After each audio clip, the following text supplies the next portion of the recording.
ओम नमः शिवाय। प्रिय दर्शकों, सूर्य संवेदना पुष्पे दीप्ति कारुण्य गंधने लब्ध्वा शुभम नववर्षेस्मिन् कुर्यात सर्वस्य मंगलम।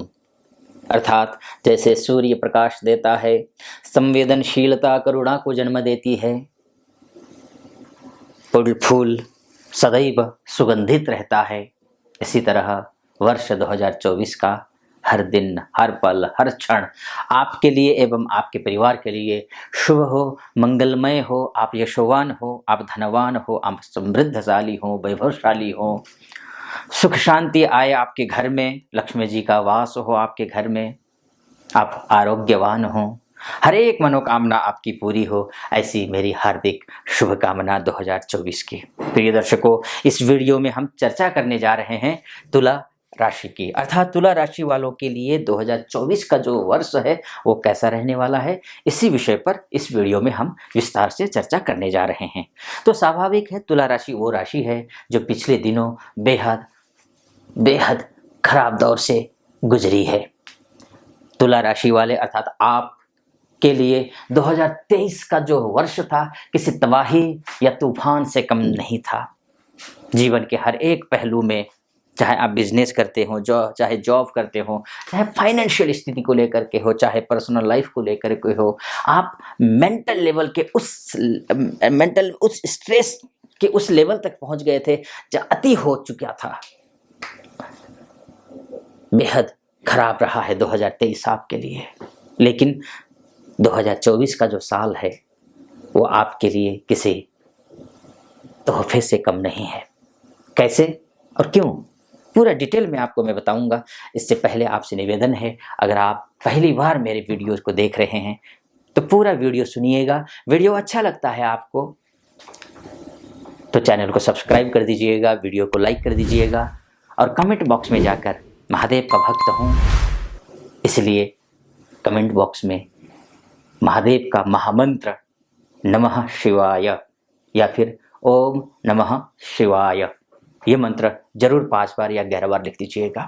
चलिए वीडियो पर प्रवेश करते हैं। तुला राशि वालों के लिए सबसे पहले बात कर लेते हैं। आप गाड़ी लेना चाह रहे हैं 2024 में, घर लेना चाह रहे हैं आप 2024 में, इष्ट मित्र नाते रिश्तेदार इत्यादि से रिश्ते अच्छे बनाना चाह रहे हैं आप इस 2024 में। विवाह के योग अभी तक नहीं बन रहे थे, विवाह के लिए क्या योग बन रहा है इस विषय पर चर्चा कर लेते हैं। उसके साथ साथ में आपके लव लाइफ कैसे रहने वाली है इस विषय पर भी चर्चा कर लेते हैं। सबसे पहले आप विद्यार्थी हैं, विद्यार्थियों के लिए भी कैसा रहने वाला है इस विषय पर भी चर्चा कर लेते हैं। आपका घर गृहस्थी, मान सम्मान, नौकरी इत्यादि का जो देखने वाला जो प्लानेट है वो शनि है, और शनि जो है इस पूरे वर्ष में सिर्फ 2 ही नक्षत्र पे गोचर करेंगे, और वो 2 नक्षत्र हैं शतभिषा नक्षत्र और पूर्वा भाद्रपदा नक्षत्र। शतभिषा नक्षत्र राहु का नक्षत्र है, जो कि आपकी कुंडली के लिहाज से देखा जाए तो राहु बहुत अच्छी स्थिति में बैठा हुआ है। ऋण अगर आपने लिया हुआ है, ऋण उतार देगा ये राहु के नक्षत्र, यानी शतभिषा नक्षत्र में राहु बैठा हुआ है, वो बहुत अच्छा है आपके लिए। शतभिषा नक्षत्र में शनि बैठा हुआ है जो कि राहु का नक्षत्र है, बहुत अच्छा है। जो मैंने पूर्व में कहा, आपसे गाड़ी घोड़ा इत्यादि लेने की सोच रहे हैं, बिजनेस करते हैं, बिजनेस के लिए पैसे का लेन देन किया हुआ है, अपने पैसे का लेन देन को ठीक करने के लिए, पैतृक संपत्ति को लेकर के कोई वाद विवाद चल रहा हो उस मामले को लेकर के, कोर्ट कचहरी के मामले को लेकर के भी ये जो समय है शतभिषा नक्षत्र में जो रहेगा वो बहुत अच्छा है। दूसरा, गुरु के नक्षत्र में रहेगा। गुरु का नक्षत्र पूर्वा भाद्रपदा नक्षत्र। शनि महाराज गुरु के नक्षत्र में पूर्व भाद्रपदा नक्षत्र में रहेंगे। शतभिषा नक्षत्र में वर्ष की शुरुआत से लेकर के ही है, यानी कि 5 अप्रैल तक शतभिषा नक्षत्र में रहेंगे। 5 अप्रैल तक का समय राहु के नक्षत्र में, जो कि शुभ है। राहु भी अभी बदला है, आपको भी पता ही होगा। गुरु चांडाल योग बनाया हुआ था, सबसे ज्यादा पीड़ित आप भी रहे हैं। तो गुरु अब राहु स्वतंत्र हो गया है, राहु अष्टमस्थ षष्ठस्थ राहु है, षष्ठस्थ जो राहु होता है वो शुभ माना गया है, अच्छा माना गया है, अरिहंता योग बना देता है, शत्रुओं पर विजयी का योग बना देता है, रोग व्याधि इत्यादि लगा हुआ है, पुराना रोग है तो जरूर आप सावधानी बरतिएगा, लेकिन नए रोग लगने भी नहीं देता है उतना। हाँ, शत्रु रहते हैं लेकिन शत्रुओं पर शत्रु हावी नहीं हो पाते हैं, शत्रुओं पर विजय आपको प्राप्त करवाएगा ये राहु। तो शनि का राहु के नक्षत्र में जाना अत्यंत शुभ है। इसके बाद जाकर 5 अप्रैल से लेकर के 5 अक्टूबर के बीच में पूर्वा भाद्रपदा नक्षत्र में रहेगा राहु शनि, जो कि गुरु का नक्षत्र है। गुरु जो है आपका तृतीयेश है और षष्ठेश है, और गुरु जब तृतीयेश और षष्ठेश है तो इसका मतलब है साहस बढ़ने वाला है, भाई बंधु नाते रिश्तेदार का सहयोग मिलने वाला है। उसके बाद जाकर के जैसे मैंने कहा, लोन लेने के लिए आप कोशिश कर रहे हैं, लोन आपको नहीं मिल पा रहा है तो इस बार लोन मिलता हुआ नजर आ रहा है। आपका अपना बिजनेस है, चाहे किसी भी प्रकार का कोई भी, आप छोटे बिजनेसमैन हो, मझोले हो, बड़े उद्यमी हो, किसी भी प्रकार का कोई भी कार्य आप करते हो, चाहे आप लकड़ी से रिलेटेड काम करते हो या फिर लोहे से रिलेटेड काम करते हो, मैन्युफैक्चरिंग का काम करते हो, आप ट्रेडर हो, आप रिटेलर हो, कुछ भी हो, आप कपड़े का से संबंधित आपका काम है, अनाज से संबंधित आपका काम है, इंपोर्ट एक्सपोर्ट का काम आप करते हो, तो किसी आप या फिर प्रॉपर्टी डीलर हो, कुछ भी करते हो, होटल का बिजनेसमैन करते हो, रेस्टोरेंट आप चला रहे हो, या फिर आप शेयर बाजार में पैसा लगा रहे हो, तो ऐसी स्थिति में ये जो समय है आपके लिए अनुकूल दिखाई दे रहा है। यानी कि जब गुरु के नक्षत्र में जब शनि महाराज जाएंगे, इन सभी क्षेत्रों के लिए लाभ करेगा, लाभ देगा ही। तो ये 5 अक्टूबर तक है, लेकिन 5 अक्टूबर से लेकर के 26 दिसंबर के बीच में वो फिर से शतभिषा नक्षत्र में प्रवेश करने वाला है। तो फिर से राहु के नक्षत्र में प्रवेश करेगा, अर्थात अच्छा होने वाला है। यानी कि अब जब वह 26 दिसंबर तक, यानी कि 5 अक्टूबर से 26 दिसंबर तक शतभिषा नक्षत्र में, तो फिर 26 दिसंबर के बाद फिर से, क्योंकि वक्री है, वक्री कब से, 30 जून से लेकर के 15 नवंबर तक वक्री है शनि, 30 जून से लेकर 15 नवंबर तक। हाँ, इतना जरूर मैं बोलूंगा, हर एक क्षेत्र में फायदा है, इसमें किसी भी प्रकार का कोई संदेह है ही नहीं फायदे के मामले में। एक दूसरी बात यह है ना कि आप, मैं नक्षत्र के हिसाब से आपको बताया। दूसरी बात, अगर यहाँ पर आप देख लीजिए, षष्ठ चतुर्थेश का पंचमस्थ होना, वो भी अपने घर में होना, उसमें भी अपने मूल त्रिकोण राशि में होना, उसमें भी डिग्रियों के मामले में भी 2024 में बेहद शानदार स्थिति में शनि बैठा हुआ है। तो ऐसे वैदिक ज्योतिष के हिसाब से भी अगर आप देखते हैं तो राजयोग बन रहा है। यहाँ पर आप देख सकते हैं चतुर्थेश होकर के पंचमस्थ हुआ है, किसी भी अशुभ ग्रह की दृष्टि दिखाई नहीं दे रही है, नहीं पड़ रही है। तो ऐसी स्थिति में तो ये शानदार स्थिति दिखाई दे रही है। वैदिक ज्योतिष के हिसाब से राजयोग है, और नक्षत्र ज्योतिष के हिसाब से भी 2 ही नक्षत्र, जैसे मैंने आपसे कहा, उन नक्षत्रों में गुरु शनि बहुत अच्छा होता है। यानी कि बिजनेस कर रहे हैं तो भी अच्छा है, फाइनेंस की स्थिति खराब है, फाइनेंस की स्थिति अच्छी होने वाली है। बस ये है कि मेहनत करने में कोई कोर कसर मत छोड़िएगा। शनि है, अगर महादशा आपकी, मान के चलिए आपकी लग्न कुंडली में शनि खराब स्थिति में बैठे हुए हैं, नीच के हैं, अस्त हैं, षडबल में कमजोर हैं, दिग्बल में कमजोर हैं, कालबल में कमजोर हैं, होरा में कमजोर हैं, दृष्काण में कमजोर हैं, दशमांश में कमजोर हैं, मान के चलिए दशमांश में शनि कमजोर हैं, तो बेहद आलसी होंगे आप। हर काम, जो भी काम शुरू करते होंगे आपने आज से नहीं, अगर मैं ये तो गोचर के हिसाब से, अगर शनि मान के चलिए आपके लग्न कुंडली में अगर कमजोर है, नीच का है, अस्त है, या फिर दशमांश में कमजोर है, तो कोई भी काम आप, जो भी काम आप करते हो, बिजनेस करते हो या फिर आप जॉब करते हो, जॉब करते हैं तो आपके बॉस आपका सपोर्ट नहीं करते होंगे, जो आप काम आप करते होंगे, क्रेडिट कोई और ले जाता होगा, कलीग के साथ में आपकी बनती नहीं होगी, बार बार जॉब चेंज हो जाती होगी, बार बार जॉब चेंज नहीं हो रही थी, एक ही जगह पर आप हैं, चेंज करने के लाख कोशिश कर रहे हैं, आपकी जॉब चेंज हो नहीं पा रही होगी, अगर होती भी है तो इतना दूर चेंज हो जाती है कि आप वहां तक ट्रेवल कर नहीं पाते हैं, या फिर पैकेज नहीं मिल पाता है आपका, कोई न कोई इश्यू जरूर रहा होगा। अगर ऐसी स्थिति से आप गुजर रहे हैं तो ये मानकर चलिए कि आपके लग्न कुंडली में, दशमांश स्थिति कुंडली में शनि की स्थिति और चंद्रमा की स्थिति अच्छी नहीं है। शनि के साथ साथ में 3 ग्रहों की स्थिति अच्छी नहीं होगी, शनि की अच्छी नहीं होगी, गुरु और मंगल की स्थिति अच्छी नहीं होगी, चंद्रमा की स्थिति अच्छी नहीं होगी दशमांश कुंडली में। तो ऐसी स्थिति में किसी विशेषज्ञ ज्योतिष आचार्य से अपनी कुंडली दिखवा लीजिएगा, पता कीजिए उसमें इन ग्रहों की स्थितियां क्या हैं।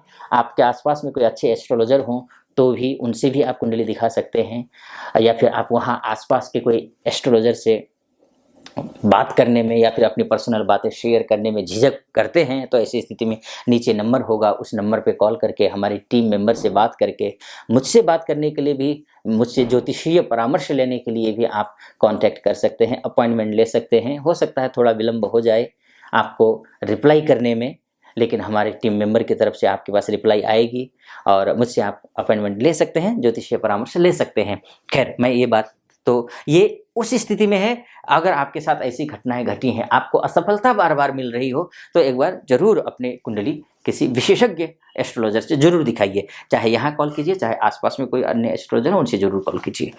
खैर, मैं ये कहना चाह रहा था कि जो मैं फलादेश कर रहा हूँ उसमें अगर शनि ठीक ठाक भी स्थिति में आपके लग्न कुंडली में है, तो जो मैं फलादेश कर रहा हूँ वो फलादेश आप पर 100% सटीक बैठेगा। इसके बाद जाकर के हम राहु केतु की भी बात कर लेते हैं। राहु की स्थिति को देख लीजिए। राहु जो है फिलहाल बहुत अच्छी स्थिति में 7 आपको ये जुलाई से लेकर के, खासकर मैं बोलूँगा 9 जुलाई से लेकर के ये उत्तरा भाद्रपदा नक्षत्र में जाएगा। उत्तरा भाद्रपदा नक्षत्र का तात्पर्य सीधा सा ये है कि ये शनि के नक्षत्र में जाएगा। यानी कि आपको यहाँ ये देखना होगा कि शनि राहु के नक्षत्र में और राहु शनि के नक्षत्र में, एक दूसरे के नक्षत्र में, जो कि आपस में मित्र ग्रह हैं। तो यानी कि शुभ होगा, अच्छा होगा, पैसे को लेकर के अच्छा होगा, बिजनेस यानी कि हर एक मापदंड को लेकर के अच्छा होगा। प्रमोशन नहीं हो पा रहा है तो प्रमोशन होने के योग दिखाई दे रहे हैं, ये स्थिति है। केतु की भी जहां तक स्थिति देख लेते हैं, हस्त नक्षत्र में केतु है। अब केतु देखिए यहाँ पर, अगर विदेश जाने की सोच रहे हैं आप, तो आप वर्किंग वीजा के लिए अप्लाई कर रहे हैं, या फिर आप एमएनसी में काम करते हैं, आप जा नहीं पा रहे हैं, बार बार कोशिश कर रहे हैं लेकिन आप विदेश जा नहीं पा रहे हैं, तो संभव है आप प्रयास करेंगे तो इस वर्ष आप विदेश जाएं। वर्किंग वीजा के तहत जाएं, पीआर के तहत जाएं, एजुकेशन वीजा के तहत जाएं, टूरिस्ट वीजा के तहत जाएं, जिस किसी भी वीजा के माध्यम से आप विदेश जाने की कोशिश कर रहे हैं उसमें आपको सफलता मिलती हुई दिखाई दे रही है। कारण क्या है कि केतु जो है वो चंद्रमा के नक्षत्र में आकर के बैठ रहा है। तो चंद्रमा जो है दशमेश है, दशमेश के नक्षत्र में जब केतु जो है कि जो कि द्वादशस्थ है, द्वादशस्थ केतु जब दशमेश चंद्रमा के नक्षत्र में आकर के बैठेगा, तो चंद्रमा जो होता है वो जल तत्व का ग्रह होता है, और आपकी कुंडली कन्या राशि वालों के लिए वो मान का, सम्मान का, पद का, प्रतिष्ठा का, नौकरी का, पेशा का, इन सब का ग्रह चंद्रमा ही है। और जल तत्व का ग्रह समुद्र पार ले जाने का योग बनाता है। न केवल मिडिल ईस्ट में ही नहीं, बल्कि हो सकता है कि आप अगर प्रयास करें, खासकर उनके लिए जो यूके, ऑस्ट्रेलिया, अमेरिकन कंट्री में, कनाडा इत्यादि में जाना चाहते हैं, तो उनके लिए विशेष सफलता मिलती हुई दिखाई दे रही है। ये जो समय है अच्छा समय है, बहुत बढ़िया आप काम कर सकते हैं इस बीच में। हाँ, मैं ज़रूर 1-2 सावधानियां हैं, जैसे कि गुरु की बात करना चाहूँगा। गुरु भी पूरे साल में 3 नक्षत्र का गोचर करेगा। पहला वो 16 अप्रैल तक भरणी नक्षत्र में है, जो कि शुक्र का नक्षत्र है। आपकी कुंडली के लिहाज से शुक्र आपका लग्नेश है, अर्थात लग्न राशि का स्वामी है शुक्र, और शुक्र के ही नक्षत्र में यानी कि 16 अप्रैल तक भरणी नक्षत्र में रहेगा। तो शुक्र का नक्षत्र में रहने का तात्पर्य ये है कि स्वास्थ्य के दृष्टिकोण से भी आप ठीक रहेंगे, अर्थात आप इस वर्ष अगर पहले से ही रोग से पीड़ित हैं तो सावधानी जरूर बरतिए, लेकिन अन्यथा और कोई गंभीर बीमारी आपको इस वर्ष परेशान करती हुई नहीं दिखाई दे रही है, अर्थात आप निरोगी रहेंगे।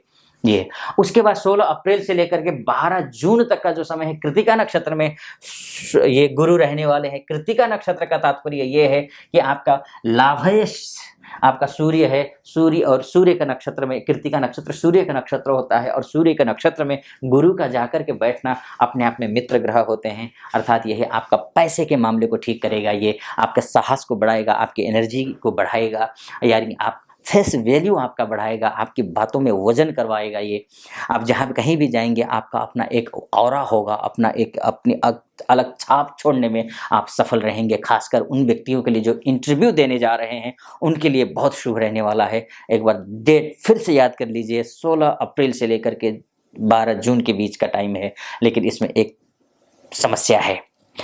अच्छा समय यहाँ से नक्षत्र के हिसाब से तो है, लेकिन उस समय दुर्भाग्य से बृहस्पति 3 मई से लेकर के 3 जून के बीच में अस्त रहेंगे।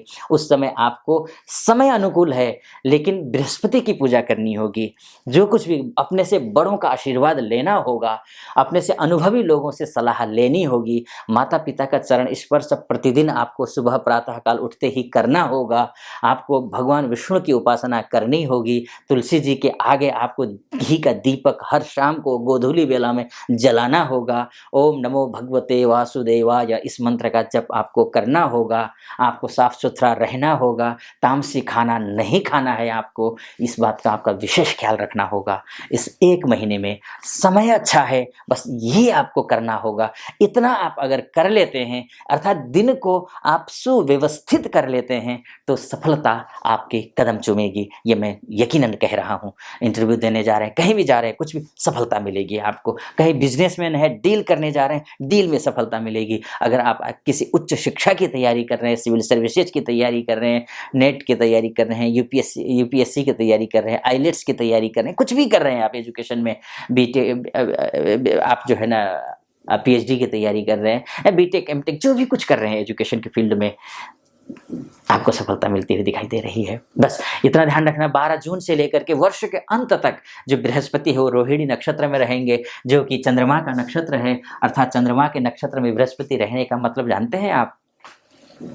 भाई चंद्रमा और बृहस्पति जब लग्न में होते हैं, ये गजकेसरी योग बना देते हैं। लग्न कुंडली में साथ में बैठते हैं, तो दशा अंतर दशा चल रही हो तो भी व्यक्ति को वारे न्यारे कर देते हैं, यानी कि शानदार होता है। और नक्षत्र में जाकर के बैठ जाए, आप प्रोफेशनली राइज कर रहे हैं, वो सफलता आपको मिल सकती है जो अप्रत्याशित है। वो सफलता आपको मिल सकती है जो आपने अपेक्षा नहीं रखी होगी। आप जहां उपेक्षित महसूस करते थे अभी तक, वहां पर आपका सम्मान बढ़ेगा। चाहे परिवार में हो, चाहे नौकरी में हो, चाहे व्यवसाय में हो, चाहे सोसाइटी में हो, चाहे फ्रेंड सर्कल में हो, चाहे नाते रिश्तेदार में हो, आपका कद बढ़ेगा 12 जून के बाद। हाँ, उसके बाद और एक अच्छी बात बताता हूँ आपको। 9 अक्टूबर से लेकर के बृहस्पति वक्री भी हो रहे हैं, जो कि बृहस्पति का वक्री होना आपके लिए शुभ है, अच्छा है, शानदार है। यानी कि हर एक क्षेत्र में बस आपको दिनचर्या सही रखनी है, डट कर मेहनत करनी है। अब बृहस्पति अच्छा फल दे रहा है, शनि 30 जून से लेकर के 15 नवंबर तक वक्री है। सावधानी रखने के लिए मैं जरूर बोलूंगा।